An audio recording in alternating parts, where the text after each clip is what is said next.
Hey, you there. I see you are new around here. Welcome to Nicaragua. What is that in your hand? Ah, I see. It is a cocoa bean. You have big plants, huh? Why don't you plant it right in front of you? You can use the hair trigger to drop the seed. Let's start the plantation together. Well done.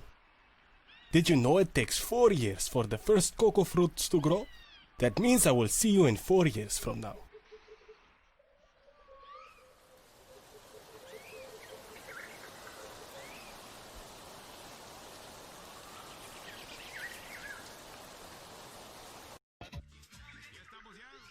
Good to see you again. You got old, my friend. Are those wrinkles I see? Welcome to our plantation. The cocoa seeds you've planted have sprouted to these wonderful trees.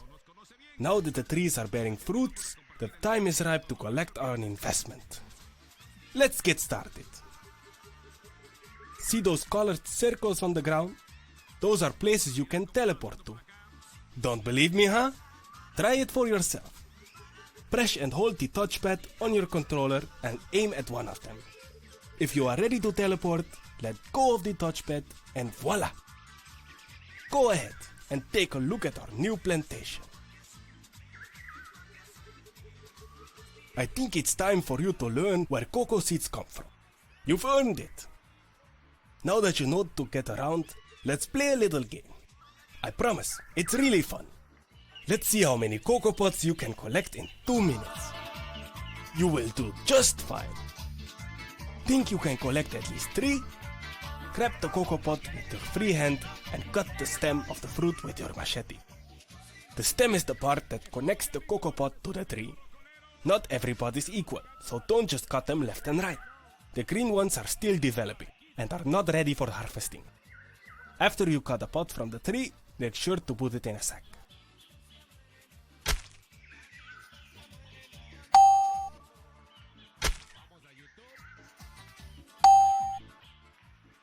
Adios mio, that's the wrong pod. Time's up. Well done. Time to extract some beans. Take a good look at this pod. The cocoa beans are inside. Now this is where it gets tricky. To get the seeds, we have to open the fruit. But be careful, before you start swinging your machete like my daughter did on her quinceañera, we have to make sure you know how to do this correctly. We don't want the seeds to end up like her piñata. Cut the cocoa pod like you would an avocado. Make sure you go around the pod and not through it.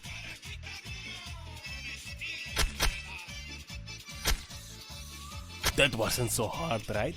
Now remove one half of the pod and collect the white goo from within. This contains our cocoa beans. Now there are only 2 more steps that need to be done on the plantation. We need to ferment the goo, which will take around 5 days. Fermenting is a crucial part to create the distinct flavor the chocolate has.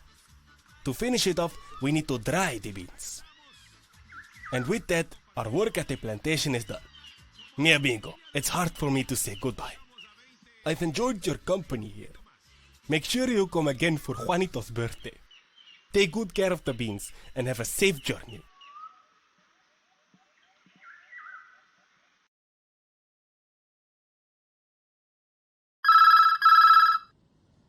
Hola, mi amigo. ¿Cómo estás? Mesjokke called me and asked me to help you find your way from Nicaragua to the Netherlands. Do you see that airplane over there? The beans are inside. All you have to do is take the plane and land it safe in the Netherlands. Hurry up now. Time is dinero, if you know what I mean.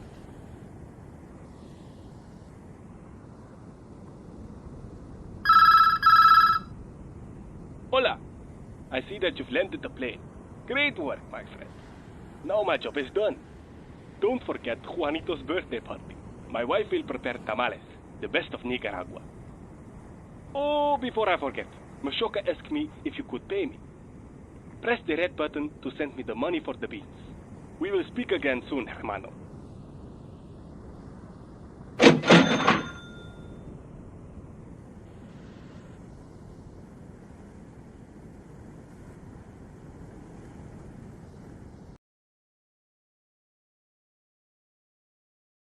Hi, and welcome to our factory.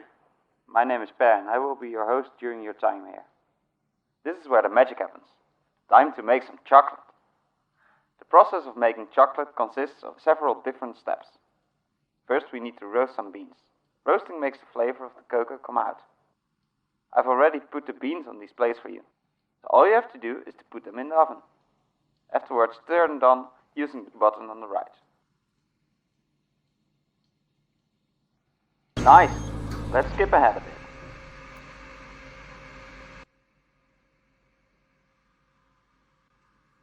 Let's continue where we left off.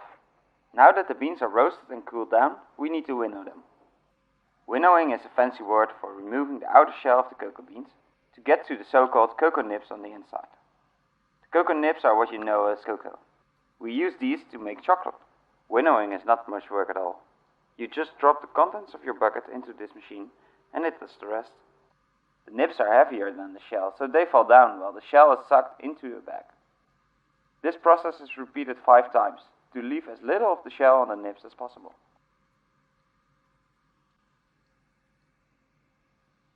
Good job! Let's continue.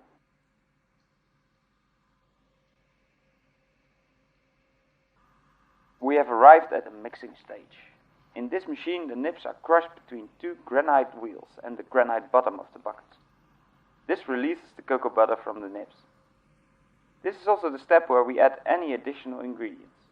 The beans we got from the farmer in Nicaragua are used to make our dark angel chocolate. For this specific bar we add 28% organic cane sugar to 72% cocoa nibs. After this machine has run for 24 hours, the nibs are ground down fine enough to end up with a smooth chocolate sugar mixture.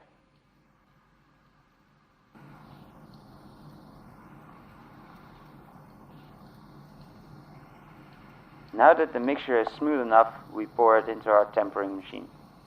Tempering ensures the fats in the chocolate mixture crystallize in the right way so that our bar becomes shiny, hard and smooth. This is achieved by alternating between 2 different temperatures while pumping the chocolate through the machine. As you can see, the chocolate mixture comes out of the pipe on the top side of the machine. This is also where we place our molds and pour out our chocolate bars. After pouring a mold, we make sure all the air bubbles are removed from the chocolate by vibrating it for a couple of seconds. Now that we have a filled mold, we only have to put it in the fridge to make it solid. After it's hardened out, we put each chocolate bar in its own plastic wrapper. This wrapper goes into our well-known cardboard packaging, which is then delivered to stores. And in the end, it always ends up in some lucky chocolate lover's hands.